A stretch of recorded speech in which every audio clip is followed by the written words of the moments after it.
अस्सलामुअलैकुम भाई। मेरे पेट च पानी है, मेरे गुर्दे फेल हो गए हैं, मेरे पैर भी सुज जाते हैं। मेरे अम्मी अब्बू होना ने भाई बड़ा इलाज करवाया मेरा, पर कोई फायदा नहीं होया। असी ना सेहत कार्ड से करवान गए हैं इलाज, तो उन्होंने साड़ा नहीं करवाया।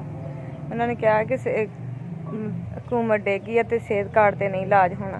भाई 10-15 हज़ार रुपया उन्होंने साड़ियां रिपोर्टां ते लाता, ते हुण नहीं इलाज किया। ਤੁਹਾਡੀ ਮਿਹਰਬਾਨੀ है कि तुसी साडी थोड़ी मदद करो। मेरे मियाँ भाई फेरी का काम करते हैं, तो मेरे छोटे छोटे 3 बच्चे हैं।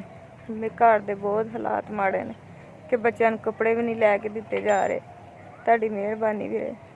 ਅਸੀਂ जिथे सेहत कार्ड वास्ते गए सी ना, उत्थे सानू उन्होंने कहा कि या गंगा राम चले जाओ या म्यू च चले जाओ, तो भाई साढ़े को इन्नी नहीं गुंजाइश है कि असी उत्थे तक जा सकीए।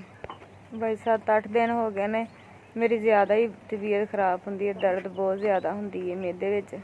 मेरे को कुछ खादा पीता भी नहीं जाता, तो बच्चे भी मैनू देख के बहुत परेशान होंदे ने। तुहाडी मेहरबानी वीरे।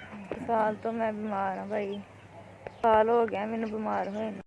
10,000 रुपया मैनू मदद हुई है। जिन्हें भी भेजा अल्लाह उहदी हयाती करे, अल्लाह उन्हूं बहुता दे, जिंदगी तंदरुस्ती दे, उहदे बच्चों नूं नेक करे, इन्ना कुछ देवे जिस तरह समुद्रां च पानी, अल्लाह उन्होंने इन्ना देवे। सुबह मैं अपना जाके तो हॉस्पिटल इलाज शुरू करवावांगी भाई इन्होंने इन्ना कोई अपना नहीं करता भाई जिन्ना इन्होंने मेरा किया है। अल्लाह इन्होंने खुश रखे, सलामत रहन, आबाद रहन भाई। मेरे दिल च बहुत दुआवां तुहाडे वास्ते भाई निकल रही हैं। जिन्ना जिन्ना मेरे भैन भरावां ने मेरी मदद की, उन्होंने बहुत बहुत मेहरबानी, उन्होंने शुक्रिया। SVS वालियां दा बहुत शुक्रिया, तुसी मेरे तक मदद